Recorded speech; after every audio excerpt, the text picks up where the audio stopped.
তো গাইস আমি আছি আজকে হাটসিংমারি টু মাইনকাছর যেটা রোড, এই রোডের কাম কিন্তু কয়েকদিনের ভিতরে স্টার্ট হয়ে যাব। তো সেই রোডে আসলাম এবং এই জায়গা দিয়ে আমি সোনাপুর গেতাইছি। তো আমি এখন বর্তমান ফেকামারি বাজার ছেড়ে সোনাপুর এলাকায় আছি। আর রাস্তার অবস্থা দেখেন, রাস্তার অবস্থা কিন্তু একদমই খারাপ। এই ফিল হইলো মাইনকাছর আর আপনার এই ফিল হইলো হাটসিংমারি। তো আমি হাটসিংমারি থেকে আইলাম সোনাপুর দিয়া মাল্লাপাড়া দিয়া বাড়ি যাবো।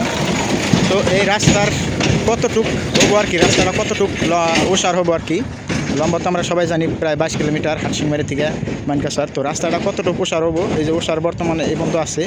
আর এই মাঝখানের থেকে 30 ফুট ওই পাশে হবো এবং 30 ফুট এই পাশে হবো। তো এই পাশে যেটা 30 ফুট আছে, এই যে এই জায়গায় দেখেন একটা খুঁড়ি আছে, এই যে খুঁড়িটা দেখতে পাচ্ছেন, খুঁড়ি গাড়ি থেকে গেছে। রাস্তার যারা মানুষ আছে তারা এই যে খুঁড়ি, আর এই খুঁড়ির থেকে রাস্তা হলো এই যে। তো এই পাশে কিন্তু এই যে খুঁড়ি পর্যন্ত আছে। রাস্তার মাঝখান থেকে বলে 30 ফুট ওমুরা, আর রাস্তার মাঝখান থেকে বলে 30 ফুট ওমুরা। তখন ওমুরা কিন্তু একটা খুঁড়িগাড়া আছে, আপনাদের দেখাইতেছি।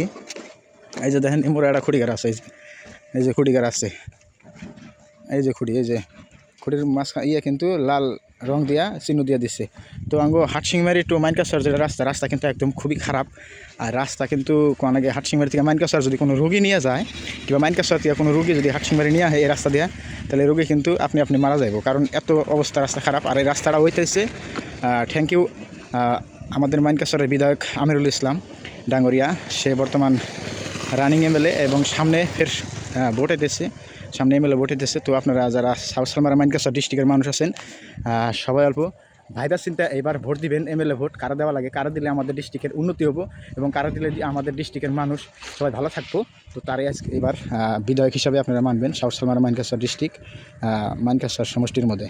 তো এই যে রাস্তার অবস্থা দেখেন, আর কদিন পরে কিন্তু এই রাস্তাটা কাম স্টার্ট হয়ে যাবে এবং রাস্তাটা খুবই ভালো হবো। তো আজকে আপনাদের দেখাইলাম রাস্তাটা কতটুকু সার হবো। ওই যে এই পাশে খুঁড়ি আছে, এই যে খুঁড়ি, এবং ওই পাশে খুঁড়ি দেখাইছি। তো ভিডিওটা সবাই অল্প শেয়ার করে দিবেন।